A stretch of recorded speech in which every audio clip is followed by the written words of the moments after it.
Yeah, I'm having flashbacks to the Aerospace Corporation, which, by the way, is a consultancy for the Air Force. It sounds like it has a name like a private sector company, but it really wasn't.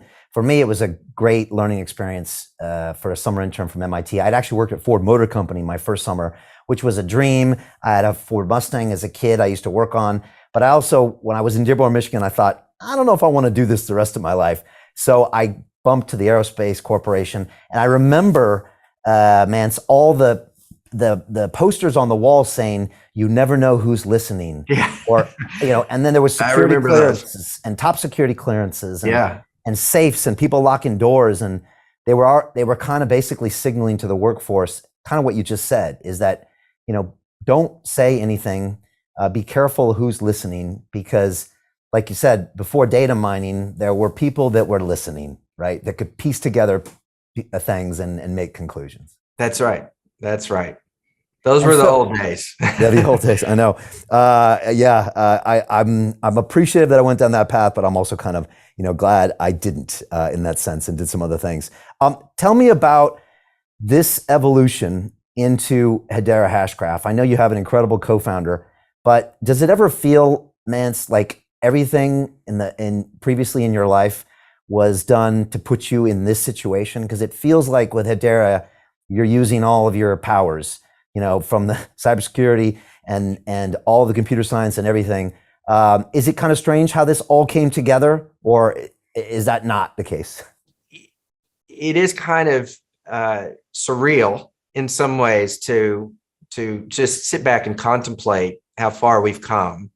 And in retrospect, we see, an interest in patterns and disciplines that certainly contribute to where we are today that we didn't recognize back then. This theme of decentralization that is so prevalent today, and of course we're right in the middle of.